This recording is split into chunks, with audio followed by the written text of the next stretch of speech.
We now have Onwurah. I think it's number 3, Minister. Thank you, Mr. Speaker.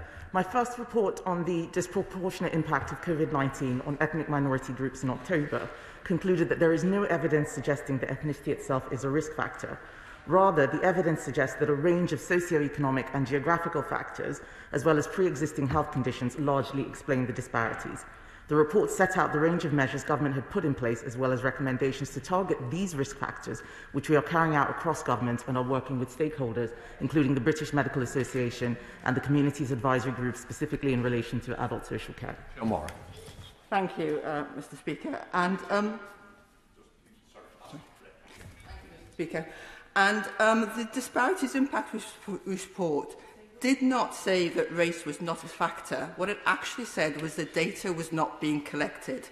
Has she ensured that ethnicity data, including test taking, positive tests, vaccinations and deaths at a national and regional level is being collected to enable the robust monitoring of the impact of COVID-19 on Black, Asian and ethnic minority communities? Then we can see if her deep-rooted reluctance to acknowledge the role that structural racism plays is actually justified.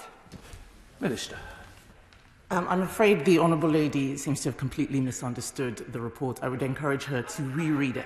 There is no evidence to suggest that structural or institutional racism is the cause of the higher infection rate for ethnic minority groups.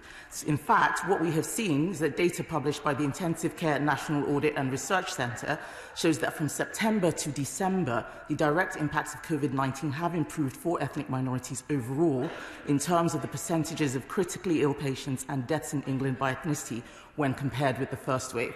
I think what we need to understand is that this is a health crisis, and it's really sad that members of the opposition continue to politicise this, looking for racism when medical experts have supported our report and shown what is driving these disparities. Jacob.